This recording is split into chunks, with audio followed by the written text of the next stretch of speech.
Assalamualaikum warahmatullahi wabarakatuh. Perkenalkan, saya Samsinar Harahap SPMP. Saya adalah dosen di Fakultas Sains dan Teknologi Program Studi Agroteknologi di Universitas Muhammadiyah Tapanuli Selatan. Pada kesempatan kali ini, saya akan menjelaskan pernyataan diri dosen dalam unjuk kerja Tridharma Perguruan Tinggi atau PDD UK-TPT dalam bidang pengajaran.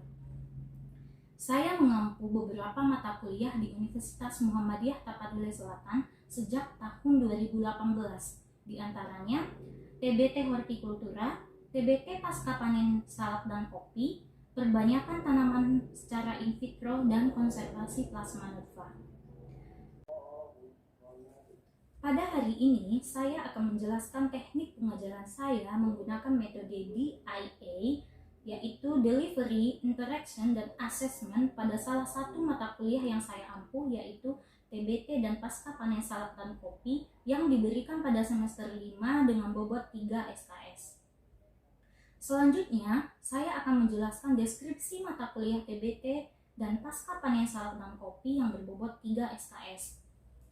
Mata kuliah TBT dan Pasca Panen Salak dan Kopi merupakan salah satu mata kuliah wajib di program studi agroteknologi Universitas Muhammadiyah Tapanuli Selatan. Mata kuliah ini lebih menekankan pada kemampuan di bidang teknik budidaya dan pengolahan pasca panen. Mata kuliah ini bersifat interkonektif dan integratif dengan sejumlah mata kuliah keahlian dan pendukung dalam bidang agroteknologi, yaitu dasar-dasar agroteknologi, fisiologi tumbuhan, dan teknologi produksi benih. Dalam proses perkuliahan, mata kuliah ini akan menjelaskan peranan tanaman salak dan kopi bagi kehidupan manusia, serta mengembangkan penelitian pada masalah-masalah budidaya dan pengolahan pasca panen dengan memanfaatkan beberapa pendekatan dan metode teknik budidaya dan pasca panen. Selanjutnya, saya ingin menjelaskan tentang CPMK. Setelah mengikuti mata kuliah TBT dan Pasca Panen Salak dan Kopi, mahasiswa mampu menjelaskan peranan tanaman salak dan kopi bagi kehidupan manusia, mampu menjelaskan dan memahami tentang sejarah singkat dan perkembangan tanaman salak dan kopi, mampu menjelaskan dan memahami teknik budidaya tanaman salak dan kopi secara baik dan mengaplikasikannya dengan baik, mampu menjelaskan dan memahami pengolahan pasca panen tanaman salak dan kopi secara baik dan mengaplikasikannya dengan baik. Untuk bisa mencapai kemampuan tersebut, mahasiswa akan diberikan topik-topik yang akan dibahas selama 14 pertemuan secara tatap muka di kelas. Berikut adalah topik-topik yang akan saya bahas. Yang pertama, ruang lingkup tanaman salak dan kopi. 2. Sistematika, jenis, morfologi tanaman salak dan kopi. 3. Syarat tumbuh tanaman salak dan kopi. 4. Pembibitan tanaman salak dan kopi. 5. Pengolahan lahan dan penanaman salak dan kopi. 6. Pemeliharaan tanaman salak dan kopi. 7. Pengendalian hama penyakit terpadu salak dan kopi. 8. Pemanenan tanaman salak dan kopi. Dan terakhir, pengolahan pasca panen salak dan kopi. Pada perkuliahan TBT dan Pasca Panen Salak dan Kopi, saya melakukan berbagai macam kegiatan yang dilakukan di kelas dengan menggunakan berbagai sumber, sehingga delivery atau penyampaian mata kuliah dapat dilakukan dengan berbagai cara, yaitu yang pertama, presentasi, diskusi, collaborative learning, dan tanya jawab. Dalam perkuliahan saya, ada beberapa saluran komunikasi yang saya gunakan untuk berinteraksi dengan mahasiswa, yaitu yang pertama, di dalam kelas, saya selalu mengajak mahasiswa untuk berpartisipasi aktif untuk bertanya dan mengemukakan isu-isu yang sedang berkembang agar proses belajar mengajar berjalan komunikatif dan dua arah. Kedua, saya juga menggunakan grup WhatsApp sebagai sarana untuk memberikan instruksi serta mengelola kegiatan berupa diskusi di luar kelas. Saya juga tidak jarang untuk melemparkan topik-topik terkini agar diskusi tetap berjalan di grup WhatsApp tersebut. 3. Selain menggunakan grup WhatsApp, saya juga berinteraksi dengan mahasiswa dengan menggunakan email atau dengan menggunakan sosial media Facebook dan Instagram.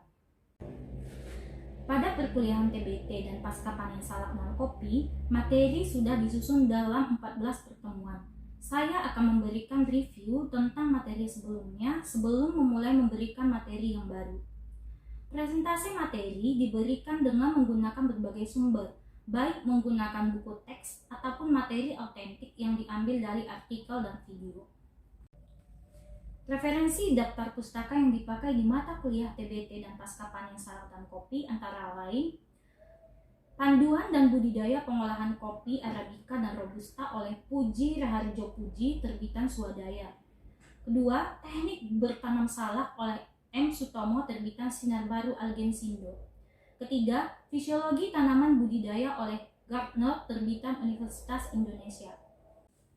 Dan beberapa pustaka pendukung lainnya, serta materi yang bisa ditemukan di internet, termasuk video di YouTube, ataupun termasuk materi-materi autentik lainnya dari artikel ataupun jurnal. Asesmen atau penilaian dalam mata kuliah TBT dan pasca panen salak dan kopi adalah: pertama, nilai diambil dari tugas dan partisipasi mahasiswa selama perkuliahan yang berbobot 25%. Kedua, presentasi mempunyai bobot penilaian sebesar 20%.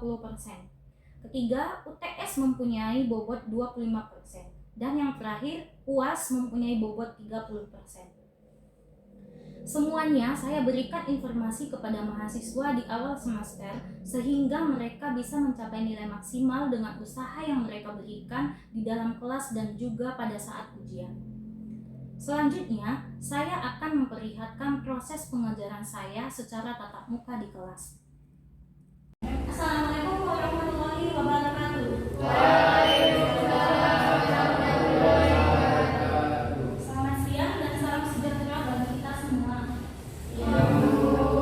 Pada hari ini kita masuk ke pertemuan kelima ya? Iya, kelima ya? Oke. Sebelum saya lanjut ke pertemuan kelima, saya ingin mereview sedikit tentang materi kita di minggu sebelumnya. Oke. Kalau saya tanya tentang tanaman salak itu, dia tanaman termasuk monoceros atau dioceros? Siapa yang bisa jawab? Silakan. Monoceros atau dioceros? Dia berumah satu atau berumah dua? Apa sih yang dikatakan tanaman yang berumah satu? Apa yang dikatakan yang berumah dua? Monoceros, diceros, berumah satu, berumah dua. Kalau begini, kalau bunga jantan dan bunga betinanya dalam satu tanaman, tapi letaknya berbeda, itu termasuk apa? Monoceros atau diceros? Salah. Itu bunga jantan dan bunga betinanya di mana?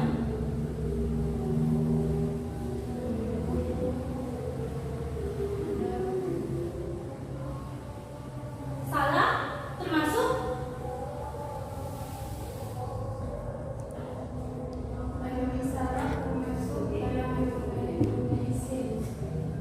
tanaman monoceros. Ingat tanaman salak, tadi Bu bilang monoceros itu bunga jantan dan bunga betinanya memang dalam satu tanaman, cuma letaknya beda.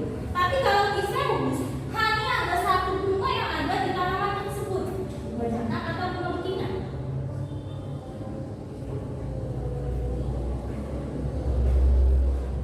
Ayo, ingat salak itu termasuk tanaman diceros. Karena dia kan apa namanya? Bunganya kan hanya satu bunga dalam satu tanaman itu, tidak dua. Jadi dia diceros. Kalau monoceros ada bunga jantan, ada bunga betina, tapi letaknya saja yang berbeda. Sama aja sih kalau dimirip-miripkan dengan menyerbu sendiri, menyerbu silang gitu. Cuma konteksnya kan kalau salak hanya satu saja bunganya di sini, bunga jantannya hanya satu. Sudah. Oke, saya satu lagi akan mereview satu lagi, dua ya saya. Tanaman salak, ada yang tahu jenis-jenisnya apa saja? Kemarin sudah kita bahas itu.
Bisa ditanam langsung tabela, bisa ditanam langsung atau dengan di polybag.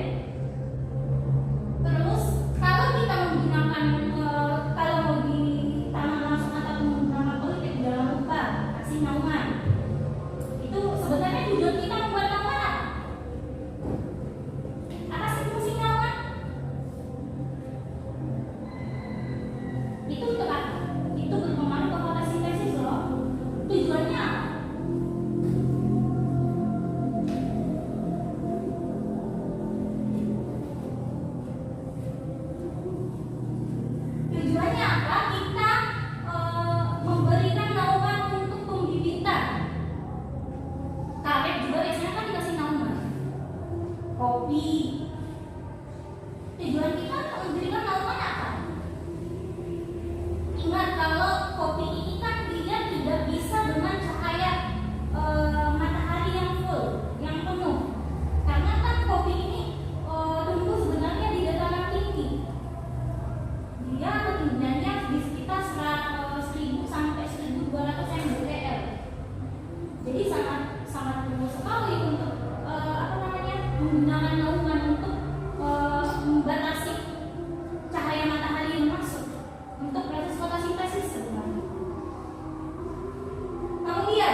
Nah ini kali itu tadi kalau sambung muda, kalau dia di pucuk muda.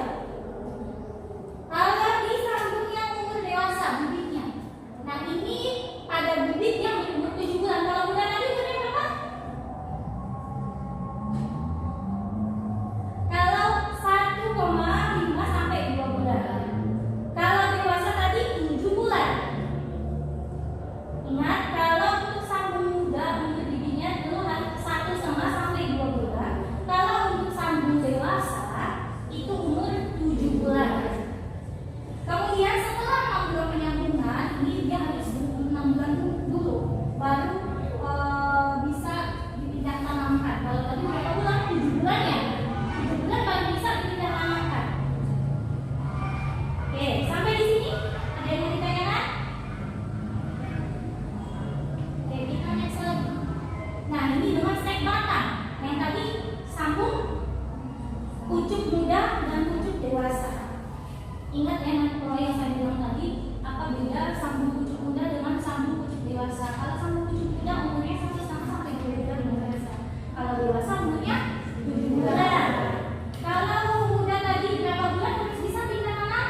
7 bulan. Kalau dewasa juga 7 bulan. Oke. Kita lanjut ke pembibitan dengan stek batang. Nah, kalau ini kita memilih klon-klon yang telah dianjurkan. Tahu klon ya? Klon itu dia diperbanyak, sama aja sih dengan perbanyakan secara vegetatif. Klon itu contohnya cangkok, itu nama lainnya saja klon. Oke. Kemudian maksimum 3 ruas 10 cm dalam ruas batang pertama. Kemudian sebelum dilakukan stek, dicelupkan dulu ke air urin ya. Itu terserah mau kalau di sini urin sapi, tapi urin kambing juga bagus sebenarnya. Tapi unsur nitrogennya lebih tinggi di sapi daripada kambing. Tapi ayam juga sebenarnya lebih tinggi. Ayam, kambing, sapi lebih tinggi sebenarnya ayam pada nitrogennya. Tapi kalau itu lebih bagus ke urin sapi. Kemudian dicelupkan urin sapi 10% selama 10 detik. Kemudian disemai di bak pendederan, bak tempat ini ya. Biasa kita menyemai benih. Biasanya kan kalau penyuluh gunain bak itu kalau menyesuaikan benih. Kemudian setelah berumur 1 bulan baru dipindah tanamkan, dipindahkan ke body bag yang berukuran 1 kg. Bermedia tanah dan pupuk kandang. Ini kalau yang stek batang. Oke. Ada yang mau ditanyakan sampai sini? Silakan. Ada yang mau ditanyakan?